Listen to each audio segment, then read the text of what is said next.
I would like to thank DJO and the organising committee for this invitation to speak with you today. I welcome the opportunity to discuss photobiomodulation therapy as an adjunct to enhance our outcomes for podiatry interventions. My name is Cliff Eaton. I'm a chartered physiotherapist based in London. I have an international remit with DJO Chattanooga to provide clinical support and education for their products.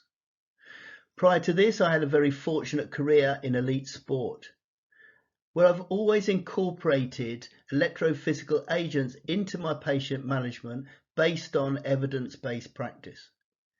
I note there is a current trend away from using electrophysical agents due mainly to the lack of education. Evidence there is, awareness and understanding there is not.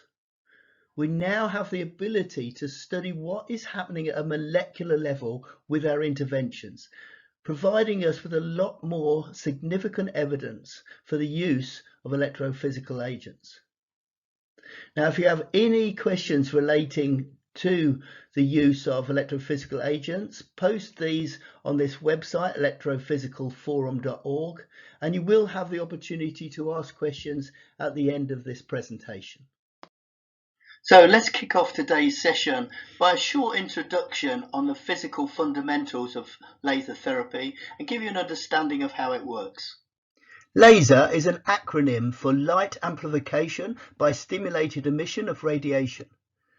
It was conceived by Gordon Gould in 1957, who did not think to patent the title. Charlot and Townes did patent the name in 1958. It took 20 years of legal battles for Gould to be awarded the patent in 1977. Laser emits light based on the emission of electromagnetic radiation. There are now two types of laser available for therapeutic use: low-level laser therapy, or cold laser as it's referred to in the US, as it does not produce a thermal effect. A more recent innovation is high-power laser that can produce a thermal effect, and this is the first difference we will learn about these two modalities. Laser is using light to trigger physiological response at a cellular level. To quote Shakespeare from Romeo and Juliet, "What is in a name? That which we call a rose by any other name would smell as sweet." So why are we moving away from using the term laser in medicine? The main reason is the lack of understanding with patients. They hear laser and they think James Bond in Goldfinger, using high energy laser to cause harm. Or they think of cosmetic treatments like hair or tattoo removal. In the scientific community, up until 2014, light therapy included near-infrared heat lamps and ultraviolet light therapy. The North Atlantic Association for Light Therapy and the World Association for Laser Therapy came to a consensus that for the modality to gain popularity, it needed to have a name that emphasized its biological effects. So, photobiomodulation therapy infers light affecting biological activity. And more researchers are using this terminology in their publications. In your reading around this topic, authors refer to class 3B lasers, and this is low-level laser, and the power output will not exceed half a watt. Anything over half a watt is classified as class 4 laser. These classifications are based on the potential eye injury hazard. Now we will consider the relevant parameters for therapeutic use of photobiomodulation therapy. A wavelength is measured in nanometers, and for biostimulation wavelengths in the infrared spectrum of 600 to 1100 nanometers are generally used. Different manufacturers will select specific wavelengths to influence chromophores, which we will expand on shortly. This paper by Ash et al., published 2017, demonstrated that the greatest absorption of the light energy occurs in the epidermis, and that the longer the wavelength, the deeper it penetrates into the tissue. But wavelength alone is not enough to influence cellular activity at deeper tissue levels. We need to get enough photons deeper into the tissue to influence the chromophores, which we will discuss a bit later. To achieve this, we need more power. The figure on the right shows two lasers using the same wavelength, but the upper one is using 10 times more power, resulting in many more photons reaching much deeper into the tissue. So it's the combination of wavelength and power that provide us with the therapeutic penetration. The deepest therapeutic energy values occurring between 800 and 1100 nanometers. As we saw from Ashertel's study, for a single wavelength, a lot of energy is absorbed in the epidermis.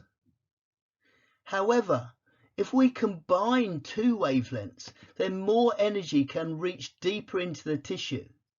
Because once the superficial cells have absorbed the light energy, subsequent transmitted energy will continue deeper into the tissue. Let me try to explain this concept of wavelength and power to provide deeper therapeutic penetration by using an example of a tower of sponges, which represent different tissue layers. Now, if you consider a short wavelength being like paint in texture, it's viscous, it doesn't pour very easily. Now, if I pour a small amount of paint on top of these sponges, very little, if any, is going to penetrate. Hence why we use shorter wavelengths for treatment of skin pathologies. And indeed, if I pour a lot of paint, in other words, I put more power, this shorter wavelength still won't penetrate more than superficial. However, if we consider long wavelengths like water in texture, and I pour a small amount of water onto this tower of sponges, then the superficial layers are going to absorb the energy. So this is like the cells within the tissue absorbing the light energy. And indeed, if I put a lot of power using water or a long wavelength onto my tower of sponges, then I'm going to get much deeper penetration, because as the first layer of sponge or the first layer of cells absorb the energy, the rest of the water will then seep down until we get better therapeutic values deeper down. And this is the principle of high power laser. So now let us consider the biological effects of photobiomodulation therapy. And we're going to look at the influence of light energy on chromophores. So we've determined that wavelength and power are responsible for giving us deeper therapeutic values. But there's also a therapeutic window for wavelengths, which describe the optimal compromise between giving us sufficient penetration and sufficient absorption. And these wavelengths lie between 600 and 1100 nanometers. Now, within that therapeutic window, we want to influence the chromophores of water, hemoglobin oxidase, cytochrome C, and melanin. And over 1000 nanometers, we're influencing the chromophores in water maximally. We get maximal influence of the chromophores in hemoglobin oxidase between about 950 and 1000 nanometers. For the chromophores within cytochrome C within the mitochondria, that value lies between 800 and 850 nanometers. And we know that shorter wavelengths react very superficially. So between 600 and 650 nanometers, we're influencing the chromophores within melanin. So we've seen that wavelengths between 950 and 1000 nanometers have influence on the hemoglobin oxidase. The energy effectively drives the oxygen molecule away from the hemoglobin and pushes it into the surrounding tissue. The mitochondria of the cell need oxygen molecules to create ATP, the cell's fuel source. The oxygen molecule attaches to the cytochrome C within the mitochondria to create cytochrome C oxidase. This enzyme then takes 4 hydrogen molecules and adds them to one large dioxide molecule to create 2 water molecules. And a byproduct of this event is the production of ATP. The more oxygen molecules available, the more ATP is produced. And the more ATP available, the longer and harder a cell can work for. And photobiomodulation therapy is the only modality capable of increasing production of ATP. Hence why it's such a great modality to have in your armory to expedite the healing process. Baxter et al. In 2008 suggested that cytochrome C is the most important interaction in the photobiomodulation therapy. And Hugh et al.'s paper, published in 2007, looked at the molecular results of applying photomodulation therapy and found that they had a significant increase in cytochrome C oxidase, as well as ATP and CAMP. CAMP used for intracellular signal transduction, such as transferring into cells the effect of hormones like glucagon and adrenaline. It's also involved in the activation of protein kinases. So let us summarize our understanding of the biological effects by watching this short video. Laser therapy uses a process called photobiomodulation to change the condition of damaged tissue by stimulating cellular metabolism, thereby accelerating the healing process. A large convex treatment head can be used to compress superficial tissues, displacing excess fluid and enhancing laser penetration to deep structures. As light pours into the tissue, photons will be scattered, reflected, and absorbed. Lasers operating in the near-infrared spectrum from 650 to 1300 nanometers can penetrate to deep tissue structures. Light that penetrates into the tissue can be absorbed by melanin, hemoglobin, oxyhemoglobin, and water. Energy from these absorption events will be dissipated as heat, generating a soothing warmth in the tissue. The primary target for photobiomodulation is the cytochrome C complex, which is found in the inner membrane of the mitochondria. Cytochrome C is a vital component of the electron transport chain that drives cellular metabolism. As light is absorbed, cytochrome C is stimulated, leading to increased production of ATP, the molecule that facilitates energy transfer within the cell. In addition to ATP, laser stimulation also produces free nitric oxide and reactive oxygen species. Nitric oxide is a powerful vasodilator and an important cellular signaling molecule involved in many physiological processes. Reactive oxygen species have been shown to affect many important physiological signaling pathways, including the inflammatory response. In concert, the production of these signaling molecules has been shown to induce growth factor production, to increase cell proliferation and motility, and to promote extracellular matrix deposition and pro-survival pathways. Outside the cell, Nitric oxide signaling drives vasodilation, which improves microcirculation in the damaged tissue, delivering oxygen, vital sugars, proteins, and salts while removing wastes. These mechanisms of action have been proved by over 40 years of laboratory experiments using lasers of minimal power. The recent development of higher power Class 4 systems affords the clinician the ability to efficiently deliver adequate doses of light deep into the tissue to reduce pain, reduce inflammation, and accelerate healing.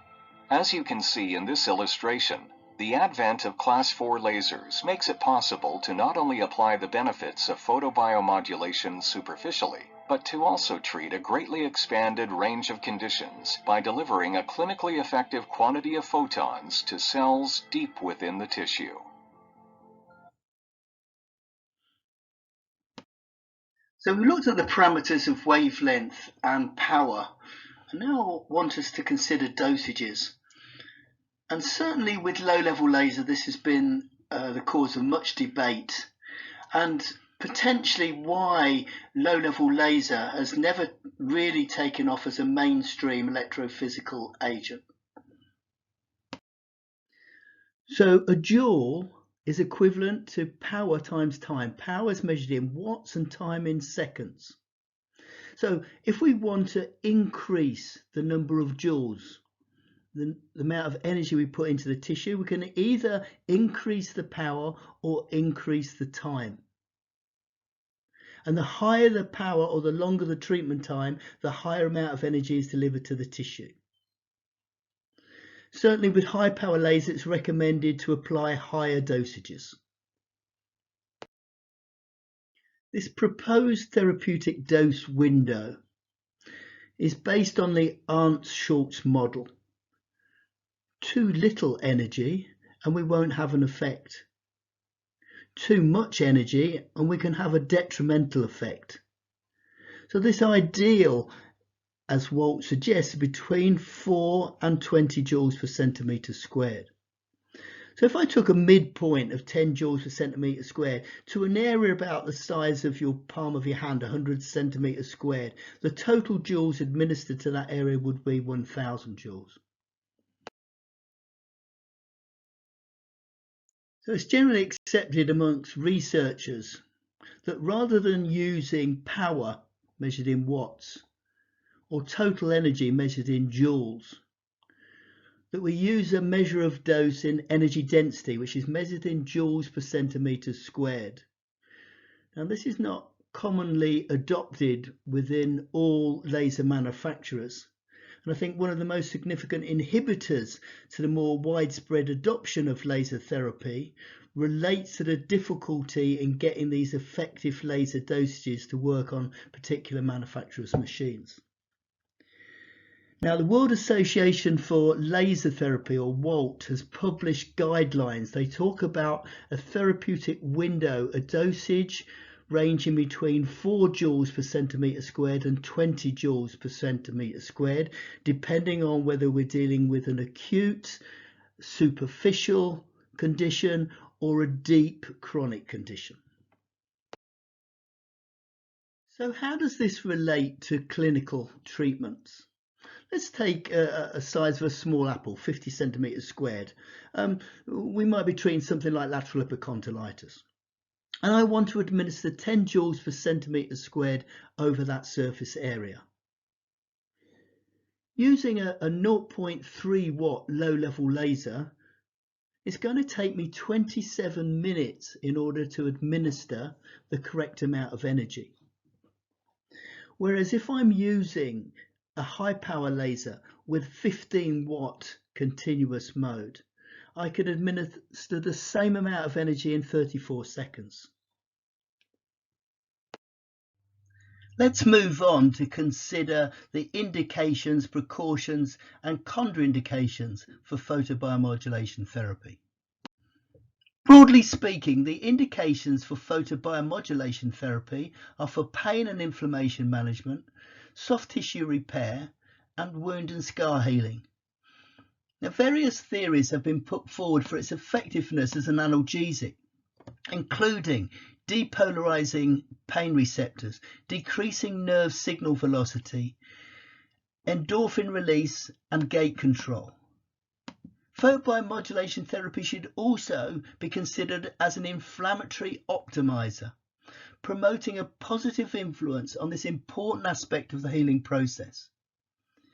ATP production increases the cell's ability to work, hence expediting the healing process. This includes cartilagogenesis. Studies using photobiomodulation therapy to treat OA knee, for example, have shown increased depth of hyaline cartilage post-photobiomodulation therapy. Now we need to consider the contraindications, and patients with suspected or obvious neoplasms are contraindicated. But I put an asterisk here because I want to share with you a study by Ottaviani, which was published in 2016. Now, pregnancy, would photobiomodulation affect a developing fetus while treating plantar fasciitis? Clinically, we could argue no, but in order to get licensing to sell medical devices, manufacturers have to demonstrate their machine will not cause harm. So these type of trials for pregnancy and epilepsy will not get done. Therefore, we have to consider them as contraindicated. Now, patients who are photosensitive, obviously they're going to be contraindicated. Areas of hemorrhage. In acute injury, we do have a thermal effect with high power laser. We do get increased blood flow, so we don't want to use it over areas where we have acute bleeds. We also want to avoid sympathetic nerves, vagus nerves, and cardiac patients for the same reason as pregnancy and epilepsy. Patients with impaired thermal sensitivity or sensory neuropathy are also contraindicated. Patients have to be able to tell you that they can feel heat or have some other sensation. So very important that you test for thermal sensitivity before applying high power laser.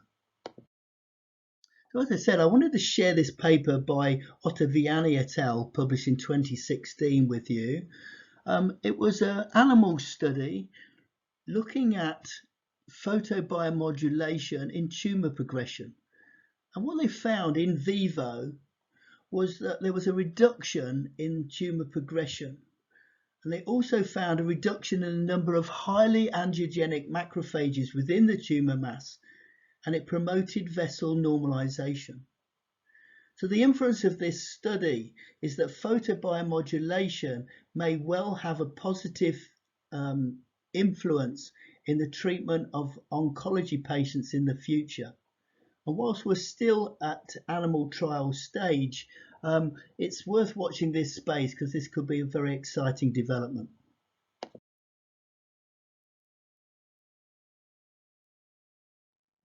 To finish, I would like to share with you a typical treatment for a diabetic neuropathy. I will start by showing the principle and follow this with a short video from my colleague on the application. For application, we use the acronym TNT, trigger points, neural pain, and treatment area. To address pain, treatment concentrates on the site of pain, the myofascial trigger points, and on the nerve roots if there is a radiculopathy. If there is not, then phase 2 can be skipped. Treatment can be administered using a spiral technique, staying static at the center for 2 seconds before moving the probe again. Phase 3 provides a biostimulation treatment. This is applied using a grid technique to ensure we stimulate all the cells in the affected area. I will now share an abridged video of a typical treatment for a diabetic neuropathy. For those of you interested in watching the full video, the resource will be shown at the bottom of the screen. For those of you that are wondering, well, how does laser help a problem like diabetic neuropathy? It's a great question. And what they've shown in vitro is if you put a neurite underneath light with the right wavelengths, it'll actually grow. So it can show that it causes it to heal and repair. In vivo, when you're treating it in the body, the thought is that you're going to improve the circulation around that nerve, which has often been compromised with the changes from the diabetic neuropathy and the problems with the hardening of those small capillaries. And it also promotes growth factors. So the thought is that you can get better axonal sprouting, which will actually help the nerve repair and possibly grow even new nerve tissue, which is really great. In addition to that, you're going to cut down on some of the inflammatory cascade that's going on around these painful peripheral neuropathy type complaints. And that's what the study showed, is that when they used the laser, it really helped reduce the subjective complaint and had a significant impact on one of the inflammatory markers that they were looking at that's associated with that inflammation. So that's kind of the why. But for what you guys are mostly interested in is how do I treat this thing? So we're going to go over that today. So for the foot, they utilized the large cone, which I have on here now. And they started at just 2 watts when they were treating the plantar surface of the foot. And the reason why was they wanted to be conservative. And then they built that up with each successive treatment. As long as the patient came back and said, hey, I'm having no new pain, it's feeling good, they would bump it up by 1 watt per treatment until they got to a max of 10 watts. So the highest power they had on the foot was 10 watts in this study. And that equated to a dose of approximately 9 to 15 joules per centimeter squared when it was all said and done. But the initial treatments, they would last for 3 minutes. So they would estimate the size of the foot, and we'll go over this in just a second on the screen on how to use your perfect protocol and calculate it. But they did 3 minutes of treatment for 360 total joules applied to the foot. So if you have older equipment that doesn't have the perfect protocol, your target would be to shoot for 360 joules at 3 minutes. Make sure you put your laser goggles on, and then you're basically going to treat the plantar surface of the foot. So you're going to activate treatment and then just move from about 2 to 3 centimeters per second, just sort of coating the plantar surface of the foot. Next, we're going to take a look at how they treated the back. So just hold on 1 second while we get that set up. Okay, so when you're treating the back, it's obviously deeper tissue. So the nerve roots that you're trying to address, namely the dorsal root ganglia from L2 through S1 is what you're going to shoot for, just to cover all of the nerves that are responsible for innervating the leg and the lower extremity of the foot. So the settings for that are going to be a little bit different. In the study, they used a flat window attachment for this portion. But for those of you that have the massage ball, you'd be A-okay to use this, and I'd probably actually recommend that you use this. I'm not sure that they had the ability to use that in the equipment they had where they did the study. So in doing so, it allows you to put some compression on the tissue, which is going to help get light to where you want it to go in this deeper scenario. And then you're going to treat that area in that crosshatch pattern, just going back and forth from L2 to S1 in the area that's involved. So again, they did 8 watts of power, and they kept it there throughout the whole duration of the study. And the frequency of treatment was twice a week for 4 weeks. So they did 8 treatments on these patients. So if you're wondering prognosis and how long should you recommend to treat these types of folks, it should be a plan of twice a week for 4 weeks, and then you can reassess at that point. They treated for in the L4 through S2 area, it was a dose of 13 joules per centimeter squared, so a little bit higher than the foot because the tissue is deeper. They estimated an area of 150 centimeters squared, and they delivered 1,920 joules to the area. So for those of you without the perfect protocol, you want to be right around that 2,000 joule level and treat that, if you wanted to mirror the study at 8 watts, would be right around there. For those of you folks that have higher power and wanted to experiment with that, this would probably be the place you'd want to apply it. I wouldn't necessarily do it on the first treatment, but if you wanted to just to bump things up as you're moving the power up in the foot, due to the fact that there's rarely sensation issues proximally like this in the back, you could get away with using up to 10, 15 watts for these patients, which will save you some time on this proximal piece of the treatment, and most likely it's going to make it a little bit more effective too. The study Mark was referring to in the video was this one by Chatterjee et al., published in 2019. It was a randomized, double-blind control trial. 40 patients split into 2 equal groups. The subject group receiving photobiomodulation therapy and the control group having sham photobiomodulation therapy. The intervention period was 16 treatments over a 12-week period. The findings showed significant reduction in pain and improved quality of life in the photobiomodulation group. So time waits for no man, so they tell us, and fortunately our time is up, so I'll hand you back to the moderator. Thank you so much for your attention.